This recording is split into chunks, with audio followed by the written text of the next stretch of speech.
पीले दांत वाली बहू। रंजना कभी ब्रश नहीं करती थी।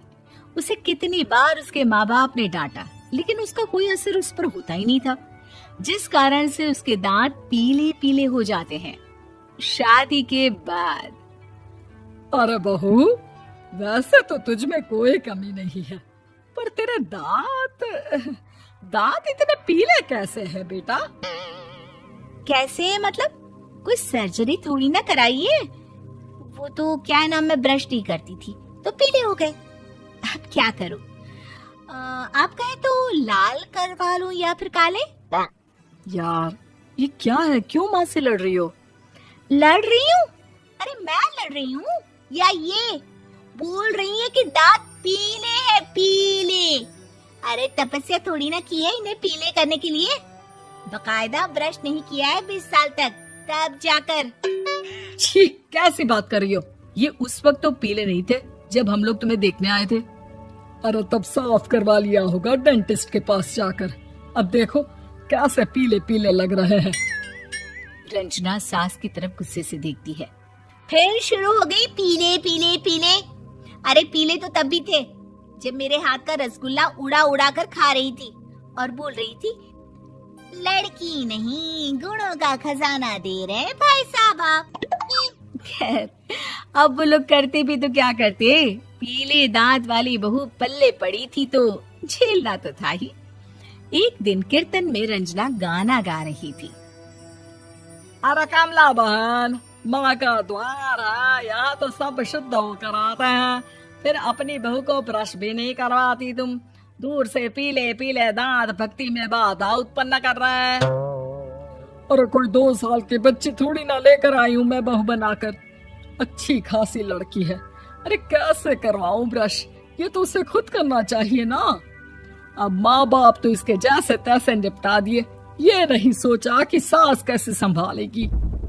सास बहू को लेकर घर आ जाती है, लेकिन सोच लेती है कि अब इसे लेकर कहीं नहीं जाएगी।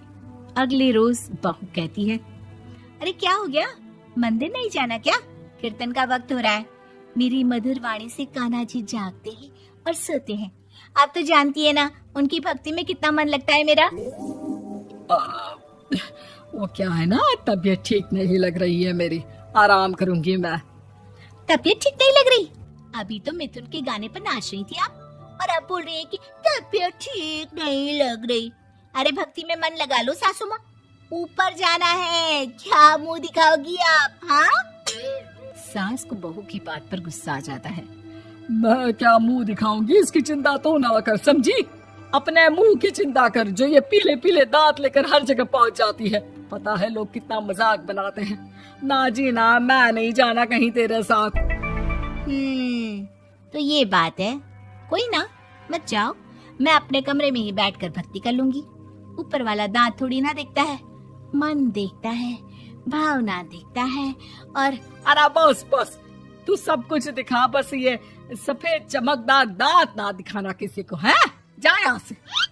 बहू को सास की बात का कोई फर्क नहीं पड़ता, वो तो जैसी थी वैसी ही रह जाती है। सुबह नहाकर किचन में खाना बनाना, फिर खाना खाना, कीर्तन भजन करना और सो जाना।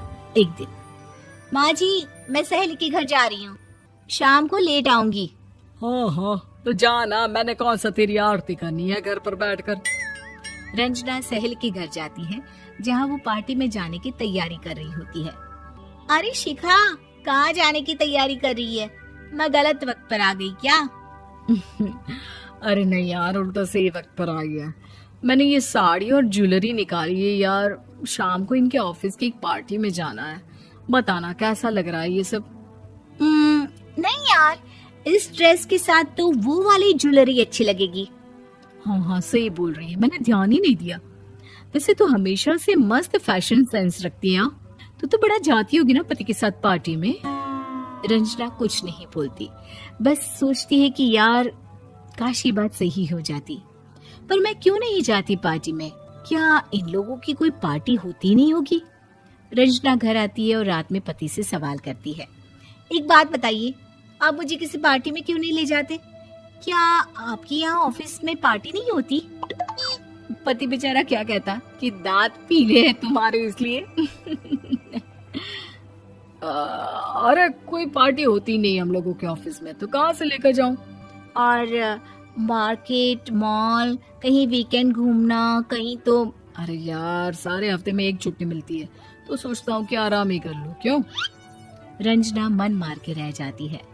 पहले कभी सास के साथ मंदिर जाया करती थी, लेकिन वो भी सास ने ले जाना बंद कर दिया। घर बैठी बैठी रंजना बोर हो जाती है। तभी उसे आइडिया आता है और वो मायके जाने का सोचती है। सासू माँ, 2 दिनों के लिए मम्मी के घर जा रही हूँ। अच्छा अच्छा, ठीक है, आराम से जा। और हाँ, माँ से कुछ अच्छी आदत सीख कर आना कि कैसे शरीर के हर भाग की तरह दांतों की सफाई भी जरूरी होती है, समझी? शुरू हो गई ना आप। वो लोग आपकी तरह नहीं है कि छोटी छोटी बात का बतंगड़ बना दे। उन लोगों के लिए मैं मायने रखती हूँ, ना कि मेरे पीले पीले दांत। रंजना माँ को बिना बताए उन लोगों को सरप्राइज देती है, लेकिन जैसे ही वो दरवाजे पर पहुंचती है, अंदर देखती है कि घर वाले कहीं जा रहे होते हैं। अब माँ, काश रंजना दीदी के दांतों वाली प्रॉब्लम नहीं होती, तो वो भी हम लोगों के साथ चलती ना बुआ जी की बेटी की शादी में। हाँ बेटा, लेकिन अब उसे कौन समझाए कि उसको उसके पीले दांत नहीं दिखते, लेकिन उसके आसपास के लोगों को कितना एम्बैरेसिंग फील कराते हैं। मुझे तो कितनी बार उसके स्कूल की टीचर ने शिकायत की कि उसके साथ कोई लड़की बैठना भी नहीं चाहती, और ना ही कॉलेज में कोई उससे बात करना चाहता था। लेकिन पता नहीं क्यों उसे ये बात समझ में ही नहीं आती। कोई कमी नहीं है उस लड़की में, बस यही कि दांत पीले हैं। वो तो भला हो जीजा जी और उनकी माँ का, जो दीदी को जैसी है वैसे ही रखा हुआ है। रंजना को अपने घर वालों की बात सुनकर बहुत दुख होता है। वो सोचती है कि वो क्या करे, लेकिन फिर वो सीधा डेंटिस्ट के पास जाती है, अपने दांत चमकाती है और कसम खाती है कि वो रोज ब्रश करेगी। अरे क्या हो गया? तुम तो 2 दिनों के लिए गई थी ना, पर कोई ना, अच्छा है, चलो आ गई तो। रंजना सास के सामने आकर खड़ी हो जाती है और पूरी स्माइल करती है, उसके चमकदार दांतों को दिखाती हुई। हैं? चले मंदिर? माँ, मुझे माफ कर दीजिए, मैंने आप लोगों को बहुत एम्बैरेसिंग फील करवाया। मैं आज से रोज ब्रश करूंगी।